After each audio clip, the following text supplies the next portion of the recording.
सड़ी गली व्यवस्था के खिलाफ एक खोजी पत्रकार की सत्ता से बगावत देखना चाहते हैं तो हमारे चैनल को लाइक, सब्सक्राइब और शेयर करना न भूलें। नमस्कार, आप देख रहे हैं दृष्टांत न्यूज और मैं हूं गार्गी आर्यागर। बात 1947 से पहले की है। ये कहानी है एक जर्मन महिला की। नाम था एमिली शेंकल। मुझे नहीं पता आप में से कितनों ने ये नाम सुना है, और अगर नहीं सुना है तो आप दोषी नहीं। इस नाम को इतिहास से खुरच कर निकाल फेंका गया है। श्रीमती एमिली शेंकल ने 1937 में भारत माँ के सबसे लाडले बेटे से विवाह किया और एक ऐसे देश को ससुराल के रूप में चुना जिसने कभी इस बहू का स्वागत नहीं किया। न बहू के आगमन में किसी ने मंगल गीत गाए और न उसकी बेटी के जन्म पर कोई सोहर गाई गई। कभी कहीं जनमानस में चर्चा तक नहीं रही कि वे कैसे जीवन गुजार रही हैं।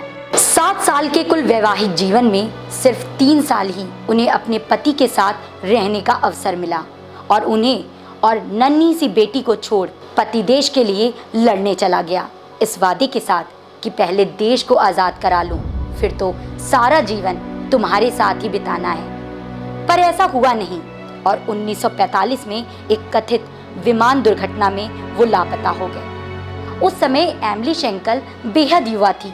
चाहती तो यूरोपीय संस्कृति के हिसाब से दूसरा विवाह कर सकती थी, पर उन्होंने ऐसा नहीं किया और सारा जीवन बेहद कड़ा संघर्ष करते हुए बिताया। एक कार घर की मामूली क्लर्क की नौकरी और बेहद कम वेतन के साथ वो अपनी बेटी को पालती रही। ना किसी से शिकायत की और ना कुछ मांगा। भारत भी तब आजाद हो चुका था और वो चाहती तो कम से कम एक बार उस देश में आती जिसकी आजादी के लिए उनके पति ने जीवन दिया।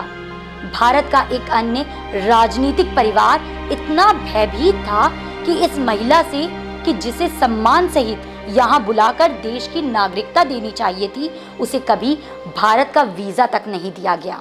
आखिरकार बेहद कठिनाइयों भरा और किसी भी तरह की चकाचौंध से दूर रह बेहद साधारण जीवन गुजार रही श्रीमती एमिली शेंकल ने मार्च 1996 में गुमनामी में ही जीवन त्याग दिया। जी हाँ, हम बात कर रहे हैं सुभाष चंद्र बोस की पत्नी एमिली शेंकल की। आज दृष्टांत न्यूज में देखिए इस खास रिपोर्ट को।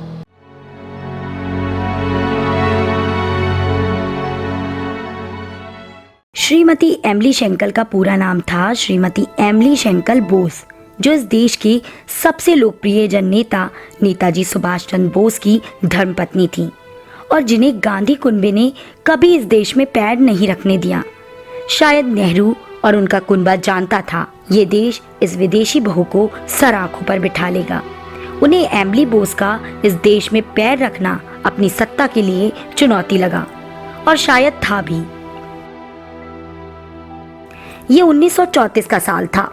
सुभाष चंद्र बोस उस वक्त ऑस्ट्रिया की राजधानी वियना में थे।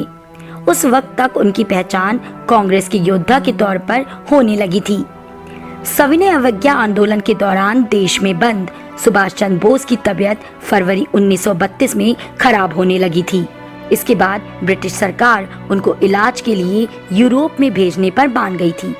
हालांकि इलाज का खर्च उनके परिवार को ही उठाना था।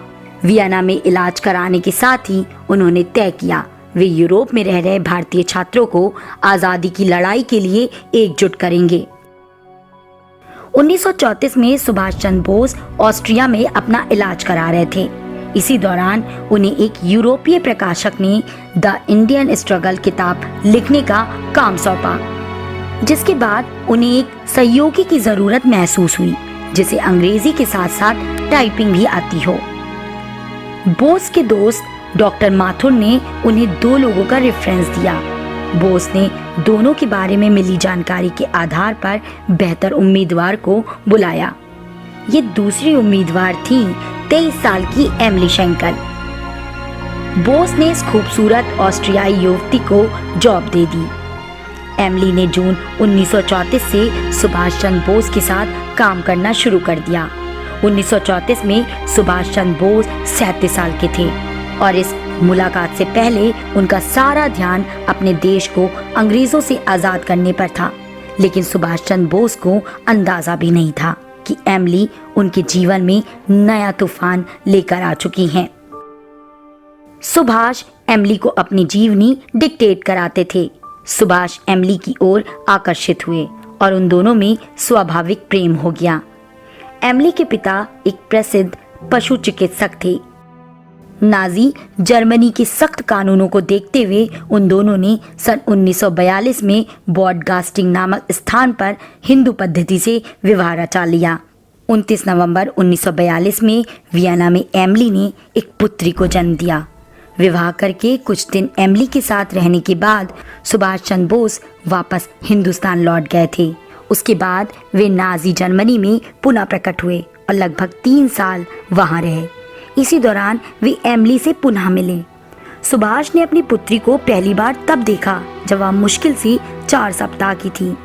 उन्होंने उसका नाम अनीता बोस रखा था।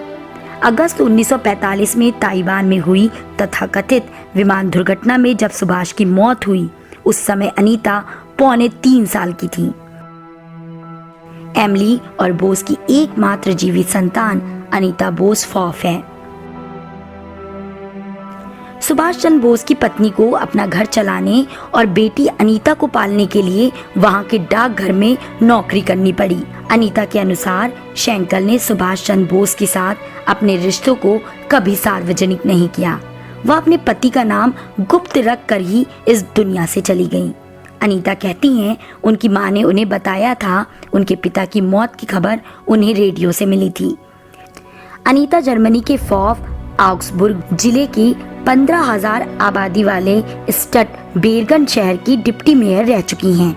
अर्थशास्त्री अनीता कई बार भारत आ चुकी हैं। उनके बच्चों का नाम पीटर अरुण, थॉमस कृष्णा और माया करीना है। अनीता की मुलाकात मार्टिन फॉफ से बेंगलुरु में हुई थी। ऑस्ट्रियाई मूल के मार्टिन दृष्टिहीनों के लिए एक संगठन में काम कर रहे थे। कुछ समय बाद वे अपने देश गए, जहां अनीता और उनकी शादी हुई। मार्टिन और अनीता ने एक साथ इकोनॉमिक्स में पीएचडी की और जर्मनी आउग्सबुर्ग यूनिवर्सिटी में प्रोफेसर हुए। मार्टिन जर्मनी की सोशल डेमोक्रेटिक पार्टी से जुड़े और सांसद बने। अनीता बताती हैं, अनीता के पास सोने की 8 चूड़ियां हैं जो नेताजी की मां प्रभावती देवी ने अपनी छोटी बहू के लिए बनवाई थी। उन्होंने मौत के पहले शरद चंद्र की पत्नी विभावती को चूड़ियां देते हुए कहा था, सुभाष की शादी में बहू को सौंपना। जब शरद चंद्र वियना गए तो वो चूड़ियां एमिली को देना नहीं भूले। अनीता ने दादी की वो चूड़ियां अब तक संभाल कर रखी हैं। अनीता अभी जीवित हैं और वो अपने पिता के परिवारजनों से मिलने कभी-कभी भारत भी आ जाती हैं।